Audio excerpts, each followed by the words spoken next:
আসসালামু আলাইকুম। আমি এইমাত্র বাংলাদেশ ব্যাংকের গভর্নর সাহেবের সাথে মিটিং করে বের হয়ে আসলাম। যে জিনিসটি জনসাধারণের কাছে পরিষ্কার করা প্রয়োজন সেটা হচ্ছে আমার নগদের বিনিয়োগের সাথে আমার সম্পর্ক। আমি একজন পেশাজীবী আইনজীবী। আমার অন্যতম অভিজ্ঞতার একটি ক্ষেত্র হচ্ছে, এক্সপার্টিজের একটি ক্ষেত্র হচ্ছে ডিজিটাল প্ল্যাটফর্ম। আমি বেশ কিছু টেকনোলজি কোম্পানির সাথে আইনজীবী হিসেবে অতীতে কাজ করার অভিজ্ঞতা রয়েছে, যেমন ডেল, মাইক্রোসফট, অ্যাপেল, ওরাকল। এদের সাথে আমি কাজ করে আইনজীবী হিসেবে কাজ করার অভিজ্ঞতা রয়েছে। বাংলাদেশে ডিজিটাল ব্যাংকিং সেক্টরে একজন বহুজাতিক বিনিয়োগকারী কোম্পানি কাজ করতে চান, বিনিয়োগ করতে চান। আপনারা জানবেন, যারা অভিজ্ঞতার ধারণা রাখেন, যে বিনিয়োগকারী সংস্থারা সবার আগে স্থানীয় কোনো পিআর ফার্ম অথবা আইনজীবীকে নিয়োগ করেন প্রাথমিক বিনিয়োগকারীর পরিবেশ কোথায় বিনিয়োগ করতে পারেন এসব যাচাই করার জন্য। আমি একটি আন্তর্জাতিক বিনিয়োগকারী সংস্থার পক্ষে আইনজীবী হিসেবে বাংলাদেশে তাদের বিনিয়োগ করার ক্ষেত্রে কোথায় কোথায় তারা বিনিয়োগ করতে পারেন সে বিষয়ে আমি তাদের স্থানীয় সমন্বয়ক হিসেবে কাজ করছি। এটা আমার প্রফেশনাল রেসপন্সিবিলিটি, এটা আমার পেশাগত দায়িত্ব। আমি ব্যক্তিগতভাবে কোনো বিনিয়োগ এখানে করছি না, কিন্তু সোশ্যাল মিডিয়া আমরা দেখতে পাচ্ছি যে বিভ্রান্তিকর কথা বলা হচ্ছে। আপনারা যদি মূল ধারার সংবাদ সংস্থাদের রিপোর্ট দেখেন, সেখানে কিন্তু তারা সঠিকভাবে জিনিসটি রিপোর্ট করছে। আমি আন্তর্জাতিক বহুজাতিক বিনিয়োগকারী সংস্থার স্থানীয় সমন্বয়ক হিসেবে, আইনজীবী হিসেবে, পেশাগত দায়িত্ব পালন হিসেবে তাদের পক্ষে কাজ করছি। আমি নিজে কোনো ব্যক্তিগত বিনিয়োগ এখানে করছি না, সেই করার সক্ষমতা আমার নেই। আজকে নগদ বিষয়ে যে সিদ্ধান্ত যেটি হলো সেটি হচ্ছে, অন্তর্বর্তী সরকারের সিদ্ধান্ত ছিল নগদ যেহেতু বেশ কিছু অনিয়ম দুর্নীতি হয়েছে, এটাকে তারা ব্যক্তি খাতে ছেড়ে দেওয়ার ব্যাপারে অন্তর্বর্তী সরকারের সিদ্ধান্ত ছিল, এবং অন্তর্বর্তী সরকার থেকেই বিভিন্ন জায়গায় বিনিয়োগ আকৃষ্ট করার জন্য যোগাযোগ করা হয়েছিল। তার অংশ হিসেবেই বিনিয়োগকারীদের পক্ষ থেকে আমি যোগাযোগ করেছিলাম।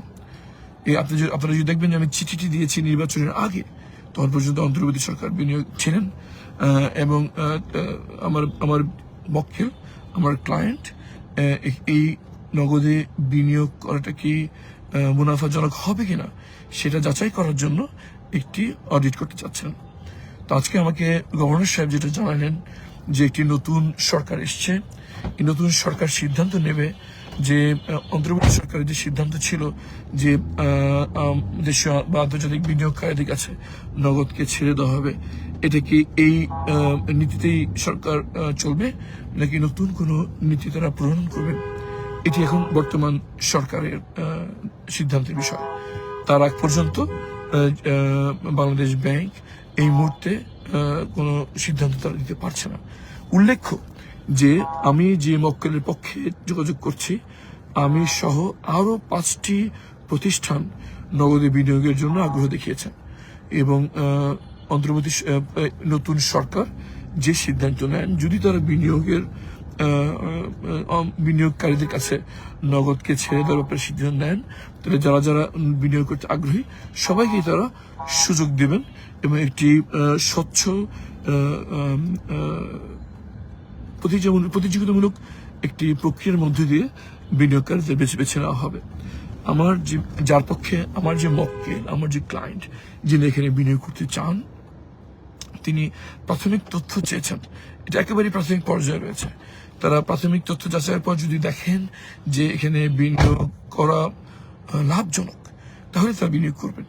যদি দেখেন যে এখানে বিনিয়োগ না করে একটি নতুন লাইসেন্স নেওয়াটা বেশি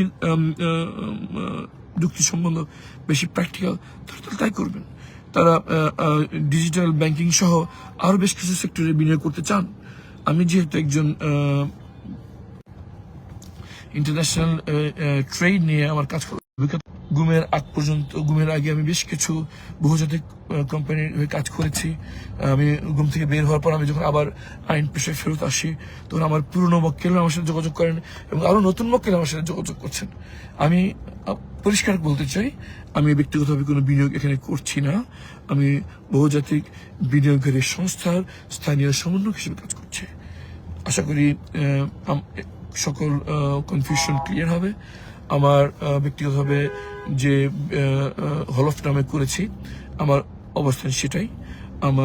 আমরা যে জনগণের সেবা করি, এখান থেকে আমরা কোনো বিনিময় গ্রহণ করি না।